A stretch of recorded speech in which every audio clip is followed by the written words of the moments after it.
বাসার মধ্যে যদি মাস্টার শেফ থাকে তাইলে আর কোনো কিছু তেমন কিনা খাওয়া লাগে না। এই যে আমার ভাবির এই বাসার মধ্যে নান রুটি বানাই ফেললো, কিভাবে বানাইলো শিখতে চান তাহলে মন দিয়ে ভিডিওটা দেখেন। প্রথমে লাগবে আটা আটা আটা আটা। আপনারা যতগুলো নান রুটি খেতে পারেন তার অনুযায়ী আটা নেবেন। আটার সাথে দিতে হবে ইস্ট, এটা হচ্ছে মেইন উপকরণ। এটা না দিতে কিন্তু নান রুটি আর ফুলবো না। কোন ইস্ট ব্যবহার করতে সেটাও দেখাই দিলাম। এরপর দিবেন চিনি। আমরা যেহেতু নেহারি দিয়ে খাবো তাই একটু মিষ্টি কম দিছে। আপনাকে যদি মিষ্টি নান রুটি খেতে মন চায় আরো বেশি দিবেন। তারপর দিয়ে দিছে দুধের গুঁড়ি, লবণ আর হচ্ছে তেল। আর দুধের গুঁড়ো কিন্তু 3 চামচ দেওয়া হয়েছে। আপনারা কিপটামি করে কম দিবেন না, তাইলে আবার মজা লাগবে না। এরপর সবকিছু মাখাবেন। মাখাইতে মাখাইতে যখন দেখবেন হাতের মধ্যে এরকম একটা বল হয়ে গেছে তখন বুঝবেন যে আপনাদের সবকিছু দেওয়া পারফেক্ট। তারপর এর ভিতরে একটু একটু করে পানি দিবেন আর মাখবেন, আবার একটু একটু পানি দিবেন আবার মাখবেন। আবার পাকনামি করে একসাথে বেশি পানি দিয়ে দিয়ে না, তাহলে কিন্তু ডোটা আর পারফেক্ট হবে না। ভিডিওতে দেখছেন ভাবি কেমনি একটু একটু পানি দিচ্ছে আর একটু একটু মাখছে। অনেক সময় কিন্তু ডোটা মাখছে, একসাথে কিন্তু বেশি পানি দেয় না। দেখছেন কি সুন্দর একটা নরম তুলতুলা পারফেক্ট হয়ে গেছে। এরপর উপরে দিয়ে আবার একটু পানি দিবেন। এই না না না পানি না উপরে দিয়ে একটু তেল দিয়ে ঢেকে রাখবেন। এইদিকে দেখি বাসায় কোনো র্যাপিং পেপার ফয়েল পেপার কিছু নাই। ভাবি তার বুদ্ধি খাটায় কি সুন্দর পলিথিন দিয়ে ঢেকে রাখছে, কারণ না থাকলে বাতারে ঢুকবো আর তখন কিন্তু এরকম টইটুম্বুর হয়ে ফুলবো না। আরে দেখেন আধা ঘন্টা পর কি সুন্দর এটা ফুললা দ্বিগুণ হয়ে গেছে। এখন শুরু হইবা আসল খেলা, মতলা মতলের খেলা। এই নান রুটি বানাইতে আপনি যত আটাটারে ভালোভাবে মতলাইবেন তত বেশি পারফেক্ট সুন্দরের বই। দেখেন ভাবি কত সুন্দর পার্টে পার্টে ভাগ করে নিয়ে মতলাই সব আলাদা আলাদা গোল গোল করে নিচ্ছে। এইভাবে সব আলাদা গোল গোল করে নিলে নান রুটিগুলো সব এক সাইজের হবে, বুঝতে পারছেন? আপনারা এই টেকনিকটা কাজে লাগাবেন, একসাথেই সব গোল করে নিবেন, তাহলে বেলতে আর বেশি টাইম লাগবে না। মশলা মতির কাজ শেষ,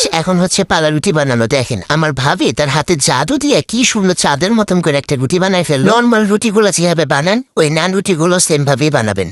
কিন্তু এই কি রুটি বানাইলো আমার ভাবি গোল, তাওয়ার মধ্যে দিল হয়ে গেল লম্বা। কাহিনীটা তো কিছু বুঝলাম না। দেখো গাইস, রুটির আকৃতিটা তো মেইন না, রুটিটা কিভাবে বানানো হচ্ছে ওইটা হচ্ছে মেইন। তাই আপনারা ওইটাতে ফোকাস করেন। প্রথম নান রুটিটা বানানোর পর মন মতন ফুলে নেয়, তাই আমার বড় ভাবে আবার তার হাতে জাদু দেখানো শুরু করে দিল। সে হচ্ছে তার হাতের যত শক্তি আছে সব শক্তি দিয়ে চেপ্পা চেপ্পা চেপ্পা চেপ্পা রুটিটারে ফুলানো শুরু করছে। আর রুটিটাও কি সুন্দর ভাবের হাতে ছোঁয়া পেয়ে কি সুন্দর একদম ফুলে টুসটুসা হয়ে গেল। দেখছেন এত সুন্দর করে আপনারা পারবেন নান রুটি ফুলাইতে।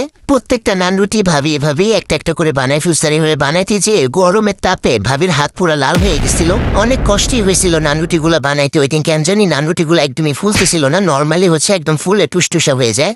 দেখেন নান রুটিগুলো বানানো শেষ, আর কি পরিমাণ সফট হয়েছে আপনাদেরকে দেখায়। ভাইকে বললাম একটু দেখা, তার নাকি নরম তুলতুলা হাতটা একদম পুড়ে গেছে। নান রুটি বানানো শেষ, এখন হচ্ছে খাওয়ার পালাতে। ছোটভাবে সুন্দর করে হোটেল স্টাইলে পিস পিস করে কেটে নিয়েছে। আর ওই দিন হচ্ছে আমরা নেহারি দিয়ে নান রুটি খাইছিলাম। নেহারিটা বড়ভাবে রান্না করছিল, এত মজা হয়েছে আপনারা কালারটা দেখিয়ে বুঝতে পারবেন। সবাই একসাথে নেহারি রান্না করে খাওয়ার যে কি মজা, আলহামদুলিল্লাহ আলহামদুলিল্লাহ। সবাই হচ্ছে ভিডিওটা দেখে মাশাআল্লাহ বলে যাবেন। আর যদি আপনাদের যদি আমাদের আজকের এই নেহারি, দুঃখিত নেহারি না, নান রুটির রেসিপিটা যদি পছন্দ হয় তাহলে অবশ্যই হচ্ছে কমেন্টস করে জানাবেন আর ভিডিওটা শেয়ার করে দিবেন। আল্লাহ হাফেজ, থ্যাংকস ফর ওয়াচিং।